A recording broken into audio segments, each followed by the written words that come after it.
All right. So today we read the book of Leviticus chapter 13, and this book is talking about leprosy. Leprosy. Number one, um, in the Bible, when it talks about leprosy, leprosy is talking about sin. Leprosy is talking about sin. Do you know what is the symptom of leprosy? First symptom of leprosy, your nerves, the nerves on your body starts to die. So, because your nerves start to die, you know what you start to lose? You start to lose feeling. You become numb, right? That is what sin is like. So your body, so you're supposed to be able to reflect, to be sensitive, right? So, even though you may have good feelings sometimes, but then what? Sometimes when there's a fire, you have to know, oh, this is dangerous, right? You have to know that it's hot. If somebody hits you and it hurts, then you're supposed to know, oh, this hurts. Why? Because it's painful, right? Yeah, you have to know these things so that you can respond to these things. You have to be able to feel it so that you can respond to these things. And so before Adam and Eve ate the fruit, then we were very sensitive towards the word of God. We could respond to the word of God. But ever since Adam and Eve ate the fruit of knowledge of good and evil, then we became dead. We became numb to the word of God. And we respond more to what? More to our thoughts, more to our experience, more to our knowledge, right? That is the result of human beings having this sin or leprosy in the spirit. Anyways, what the Bible says here is, if there's a leprosy, can we look here? Uh, verse verse 12, it says, if a leprosy break out abroad in the skin, and the leprosy cover all the skin. No, sorry about that. Not verse 12. Verse yes, verse 10.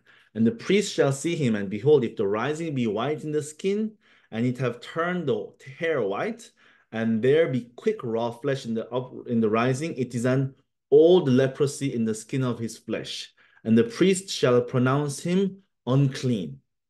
So one thing is that there's a leprosy virus. When the leprosy virus enters our body, then do you know how long it takes to show symptoms? 2 years. Sometimes it takes 2 years to show symptoms. So technically speaking, any one of you here, you could have leprosy and you wouldn't know until 2 years later. So somebody's walking around acting like, oh, I'm fine, oh, I'm okay. But then one day they get leprosy. And then one day they start to see some strange things coming up in the skin. And what does the Bible say about that kind of leprosy? It is an old leprosy, right? The leprosy was already inside, but it is revealed, right? It is revealed through the skin, just like sin, right? Yeah, sin was already inside when we look at the babies, right? So cute and adorable, right? Oh yes, Messiah and Kalia looks so cute and adorable. Oh my gosh, right? They look so adorable. You just want to, Jamie, be careful of Jamie, okay? Jamie always bites baby. And say they look so adorable and she wants to bite them. I don't know why. But anyways, the baby's so cute and adorable and they look so innocent. But then soon later, what happened? Start to show all kind of wickedness, right? Or even babies sometimes you start to see their craftiness. And they know how to answer the questions very well. And in one time I was in a bus. One time I was in a bus with my father. And then like in the Korean bus, there was like the people sit like right in front of you. Not they don't turn their back towards you. You face each other in the bus, right? So the people were sitting in front of me, and then like an old gentleman, he saw me, and then he saw me, and he took out a gum and he was about to chew it, and then he looked at me and said, "Hey, have you ever had gum before? Have you ever had gum before?" At that time, I was like 5 years old. All kinds of thought was going through my mind. Should I say yes? Should I say no? Should I say yes? Should I say no? Should I say yes? If I say yes, then he will say, oh, you already chewed gum already, so then you don't need to chew it anymore? Or should I say no? So that, oh, you never chewed gum before? Then maybe you don't know how to chew, so I will not give you that. Like all kind of calculation was going through my mind. So I said, um, uh, yes. I just said, yes, I chewed gum before. And he said, oh, okay, you can have gum. But even in that split second, 뭐 해, 자기야?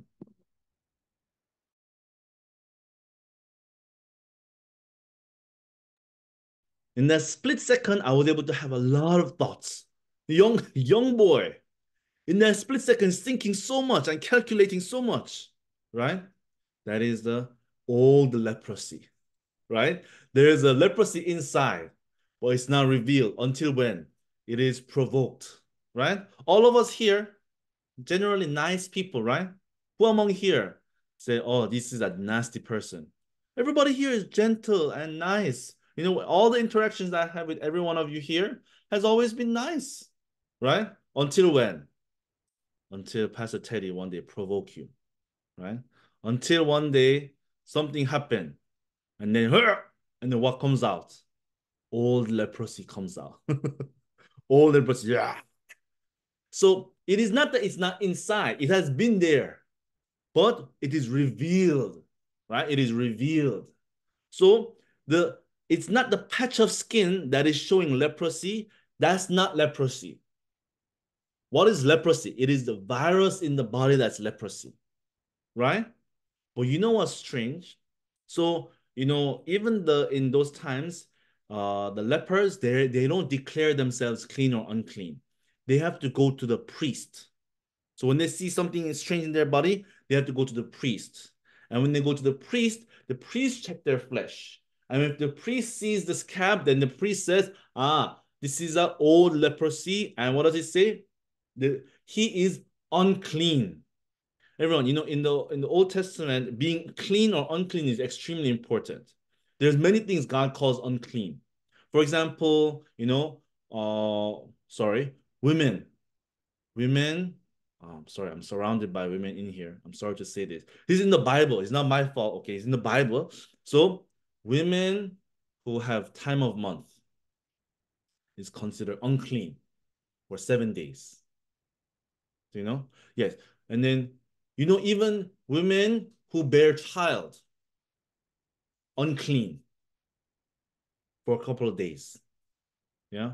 What about the lepers are unclean? But when you're unclean, you have to be like basically you have to be quarantined because in the Bible it says if an unclean man touch something, let's say an unclean man sits in the chair and then walk away, then a clean person comes and sits in the same chair. That clean man also becomes unclean. It's like COVID, right? It's like COVID. So people say that it actually at the time the Israelites they were just following the commandment of God. But when you think about it in terms of medically, in those times they didn't really have concept of germs and they didn't have really concept of like how contagious viruses can be, that kind of thing, right? But actually, when they followed that kind of practice that were given by God, like washing their hands before each meal, right? They didn't know it, they didn't know that this was all medically like a good practice. But because they were following the commandment of God, they were actually they ended up following it ended up becoming a good practice. You understand what I'm saying, right? But anyways, regardless of that point, funny thing is there is another kind of leper. Let's look at this one. Let's look at verse 12. This is the kind of leper that's very strange. If you look at verse 12, it says, if a leprosy break out abroad in the skin, and the leprosy cover all the skin of him that hath the plague, from his head even to his foot, wheresoever the priest looketh, right? So this person, he's full of leprosy, from head all the way to his toes. He's covered in leprosy, right? What does it say? Verse 13. Then the priest shall consider, and behold, if the leprosy have covered all his flesh, he shall pronounce him clean or unclean. What does it say here? Clean or unclean? Yes. Are you following? Not unclean. Clean. Clean. What, that's so strange. So somebody have a small bit of leprosy, they say, oh, unclean, right? Somebody have a little patch of leprosy, they call unclean. But if they're covered whole body with leprosy, when their whole body is covered with leprosy, Bible calls them clean, clean. Why is that? That's so strange, right? Actually, this is biblical. This is actually biblical, and actually, this is very much in line with God's character. The reason is many people, there are many people who are living as a partial leper, a piece, like a piece of leprosy that's on their body, and they can hide it, they can cover it up. Many people live like that. Yeah, yeah, yeah, yeah. I have some leprosy part of my body, but I'm okay. I'm all right. Generally, I'm fine. I'm a nice person. I'm a good person. What's so wrong in me? Right? So if somebody were to come to you and say, you wicked, you're a liar, how would you feel? You get offended. No. Yeah, I lie sometime, but I'm not wicked. Wicked? Wicked sound like some evil villain from like some Marvel movie, right? I don't know why these villains always want to take over the world. Why can't they just be satisfied, right? They're always trying to take over the world, destroy a lot of people. I never met those kind of people before. But anyways, when you say wicked, you wicked, right? Do you consider yourself wicked? Yeah? Narissa, are you wicked? Or are you, I'm like, you can be better. You can be a little bit better, right? I mean, I'm not saying I'm the best. I'm not saying I'm flawless, but I'm not wicked, right? This is a partial leper. A partial leper has some flaws. They consider them, oh, I have some patch of leprosy on my skin. I have some kind of weakness on my body. But, generally, most of my body is okay. I can do whatever I need to do most of the time. I'm fine. I'm okay. This person can, they're living, as long as they find some part of themselves that is good, then they will only rely on themselves. They will always live according to their own wisdom. They will only live according to their own knowledge and their own experience and their own strength and abilities. Right? That is the only way that they can live. But everyone, who is the only one? Who is the one who can truly receive the grace of God? It is the whole body leper. Whole body leper. Your body has to be fully covered in leprosy. That person, he has no hope, or she has no hope. They have no spot. They cannot cover. No matter how much they cover up, they have some part that is showing. No matter how much they try to cover up, they have some wickedness that is being revealed. That person, that person can truly appreciate the grace of God. Grace of God. You know, many people, they don't really know what is the heart of God. They don't know, they don't really know what is the will of God. So because of that, then they live according to their wisdom. When I see people who are living according to their own wisdom and their own knowledge, people think that, oh, I'm weak. That's why I'm living according to my wisdom. That's not true. Do you know what's the real reason? You're too strong. You're too smart, right? Oh, I'm so weak. I'm weak in the flesh. That's why I follow my flesh. That's not true. You know why? You're very strong in the flesh. That's why you're not. The reason is people live according to their wisdom and their knowledge when they trust themselves. It's like this. For example, do you know a drug addict or any alcoholic or whatever, when they go into those programs, right? The recovery programs, the first thing they have to realize is, first thing they have to acknowledge is that they are an addict, right? You know, this is the hardest part. You know why? People, they don't like to admit that they're addicts. No, no, no, I'm not an addict. No, no, I like drinking. No, I'm doing it because I like it, right? Actually, they don't realize how much actually they're being pulled by this drug or alcohol. They don't know how much they're being enslaved by this thing. So they consider that, no, no, I'm the one that's making the choice. Everyone, do you know there's people who are addicted to gambling? Do you know? Gambling? Everyone, do you like gambling? I don't know if I don't think I ever gambled, but I'm afraid.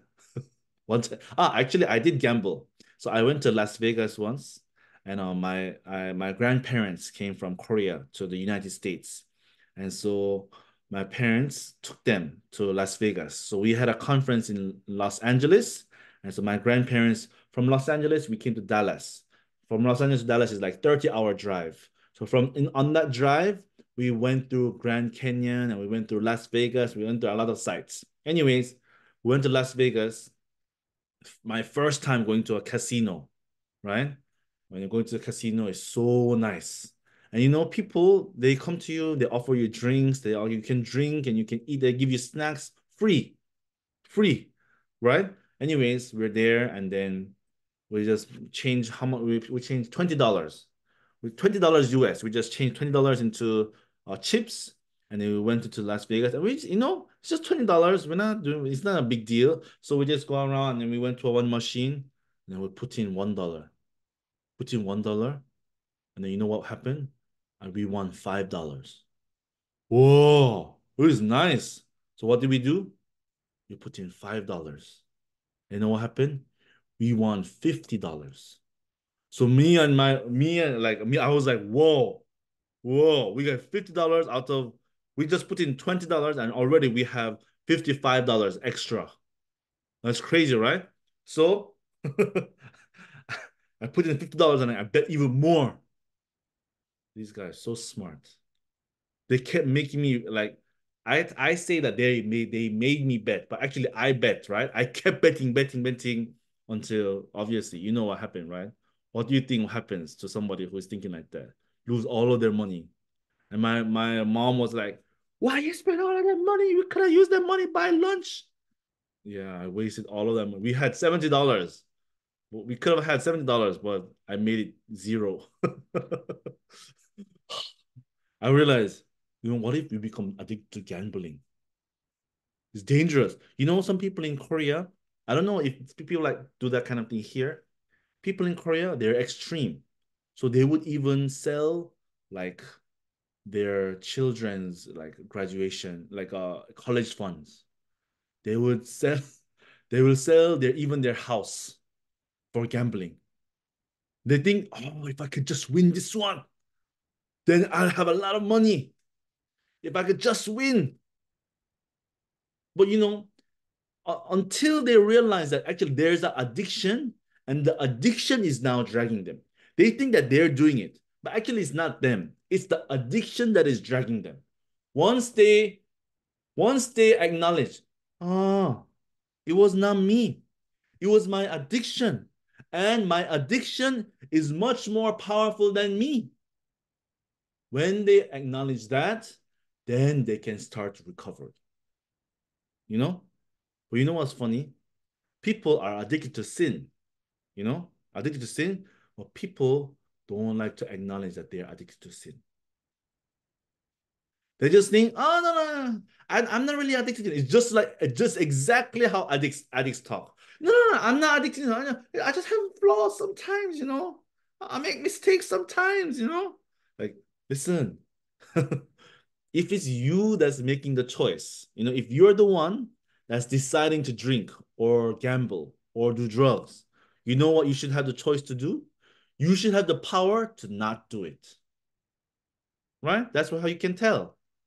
But you tell the addicts, okay, don't do it. Don't do it for 1 week. It's so hard. So hard. I'm telling you right now, everyone, you also stop committing sin 1 week. Okay? 1 week. Then we realize, oh, I'm addicted. Yes. Right now, you are not in charge of your life. Actually, what you think is your wisdom and your knowledge is so corrupted by sin. It's so corrupted by the voice of Satan. It's so corrupted by the world that you don't know how much you are ruining your own life. You don't know how much of a wicked, corrupted voice that you're listening to when you follow your own thoughts. So people just follow because up till now there's no difficulty. But then sometimes a drug addict falls to their bottom, like falls to their lowest. There's a comedian that I really enjoy listening to. His name is John Mulaney, right? So one time I listened to he recently went to rehab and he came back and he shared about how he became an addict. You know what he said? He was such an addict that he told his accountant, don't, don't give me large amounts of cash. Don't give me big sums of cash. Don't let me, you control all my spending, okay? And then after he told him, he regretted it because he wants to buy drugs right after he told him, right? So you know what he did? He used his credit card. He used his credit card and went to a Rolex shop. And he said, I want to buy this Rolex watch. Do you know how much for a Rolex watch, everyone? Like $7,000, $8,000 US. $7,000, $8,000 US. You know what he was planning to do? He was planning to buy the Rolex watch and sell it. So buy the Rolex watch with his credit card and then sell it for cash so that he would have cash to buy drugs. Even though he has a lot of money because he told his accountant not to give him money, then he's using this kind of method. So stupid, right? Anyways, so he bought it for a lot of money and he sold it for much less than what he bought it for, even though he was trying to sell it like on the same day that he bought it, right? Anyways, he fell into a lot of difficulties and basically his friends like they intervened and then he went to rehab. Everyone, drugs, alcohol, sin as well. God leads us to see our bottom sometimes. God leads us to see our wickedness sometimes. Hey, you thought you're so good? Look how wicked you are. You thought you're so smart? Look how foolish you are. Everyone, let's think about it. Truly, if you think about your life, if you think about yourself, have you been a good steward of your life? Or have you been a really good master of your life and a good manager of your life? No, right? Yeah, there's so many mistakes we made, so many paths we didn't take, right? Yeah, we followed many things that are according to our wisdom. And are we doing well? No, that is the result of our wisdom and our knowledge. What's strange thing is, even though people are being deceived by themselves over and over and over and over again, people still trust themselves. It's like that. It's like a con man that you believe every single time. It's like uh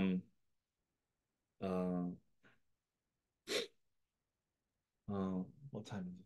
I don't want to go too much over time. Okay. um there was a there's a gentleman in Korea who was attending our church, right? And he basically he got fired from his workplace and he worked as a security guard in an apartment complex. But he started to become very resentful because he spent like 15 years of his life serving the company and he got fired really unceremoniously. And he felt like he was loyal to his boss and he did all his best to serve the company, but then the company betrayed him. He became a security guard. And so people would like kind of look down on him and his life was going really hard. He fell into a lot of debt. Anyways, so this man, he became so angry that he started going a little bit crazy. He started to find out the boss, where is the boss's apartment, and he got a rope and he got a knife and he decided he wanted to kill the boss, right? So he got the rope and his knife and he went to the boss's apartment. But while he was going to the boss's apartment, there was another door that was open. So He doesn't know also why he went into the apartment. He went into the apartment and there was a lady there. And then she said, oh, oh, oh who is this? Is that, oh, this is the security guard. I said, come in, come in. So he went in and he was trying to rob her. But he's not very good at robbing. This is the first time he's actually doing criminal activity, right? He didn't really think ahead. So, anyways, he got a little bit startled. But he tried to tie her up and then she started to bite. She bit his hand, right? She bit his hand. And then when she bit his hand, then like he started to cry out and then she ran away. Right? And then he got startled like he ran away home too. He went home and his wife was there and he was like, honey, I think I made a big mistake. What happened? I don't know why I did that, but I was going so crazy. I was going so mad that I ended up going there with a knife and with the rope, and I was trying to do something, and then I met this lady, and I was trying to like attack her, and then she got away, and now I'm in big trouble. So they were thinking like, oh, you know what? Pastor Oxo Park, he always goes on overseas trips. So let's ask him if he can send us to a mission overseas, then maybe we can just run away there. Everyone, do not use your mission as your fugitive, some kind of a runaway scheme. Okay, everyone, do not use our church as a runaway scheme. Anyways, this guy, he went to the Pastor Oxo Park, and he met Pastor Oxo Park. Pastor Oxo Park listened to everything he said, and he said, brother, do you know in my life, every time I try to make a decision for myself, I always fail. But every time I gave my decision over to Jesus Christ, it always was blessed. I was always thankful. God led me in the best way. So, brother, would you, whatever I tell you to do, will you listen? Oh, yes, Pastor. Until now, you have been following your thoughts, and this is the result, isn't it? Yes, Pastor. Yes, Pastor. So, from now, you have to listen to everything I say, okay? Oh, yes, Pastor. Yes, Pastor. Turn yourself in. Ah, turn myself. Brother, if God allows you to go to prison, you have to go to prison. But if God has mercy upon you that you can come out of prison, it's okay. God can do it. Why don't you give the choice up to God? Why don't you leave that decision up to God? So this man, he decided, okay, until now, I've been living according to my own life, my own wisdom, my own knowledge. Let me entrust my life to God. So he went to the police station. He turned himself in. And then, they have the overnight jail. They have the police station jail, right? So he went to the jail there. And while he was there, there's other like criminals who were there too, right? And so they were chatting amongst themselves. And there was one guy who's a veteran criminal who has been there many times. He knows the legal system very well. So people were asking him, what about this and what about that? So this brother asked him too, I went to the thing and he explained, and the man said, oh, well, did you have a prior conviction? He's like, no, no, this is my first time. Oh, that's good, that's good. But you told me, did you bring your knife? Yeah, I brought my knife and I brought my rope.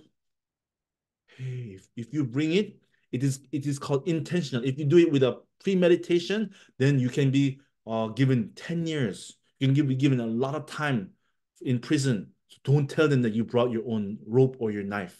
Okay? And then was, oh, really, really, thank you for the advice, right? Of course, he's listening to who? Listening to criminal. Anyways, so he went. So the next day, the police officer called him out. Said, okay, tell me everything. And then the police was asking him several questions. He said, what about the knife? He said, oh, no, I didn't bring the knife. The knife was just there. I just picked up a knife. Hmm? That's not what the lady said. What about the rope? No, the rope was just on the floor. I picked it up. That's why I just saw it there. Hmm? Hey. And then the police officer started to get mad. And he said, hey, tell me the truth. No, really, I didn't do it. I didn't bring it. I didn't bring it. So the police officer got so upset. He said, you tell me the truth. And then he put him back in the jail. And when he put him back in the jail, the man he started thinking again. He said, Didn't I tell Pastor that I will follow everything? Didn't I tell Pastor that I will leave my life up to God? Why did I try to get out of it using my own wisdom and my knowledge again? So he decided, you know what? If I go to prison, I go to prison. If I get sentenced long time, I get sentenced long time. So he decided to accept it. You know what's funny? When he decided to give that decision up to God, when he started to let go, he felt great peace and joy in his heart. So strange, right? Situation is same, but he let go. From that point on, ah, he would take care of me. He had the peace.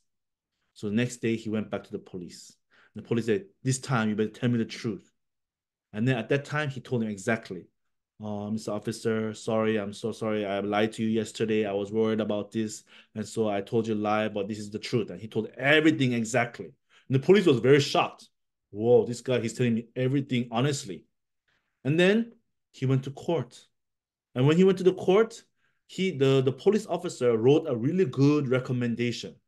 This man, he really repents of his crime, and he was very cooperative, and this is his first offense.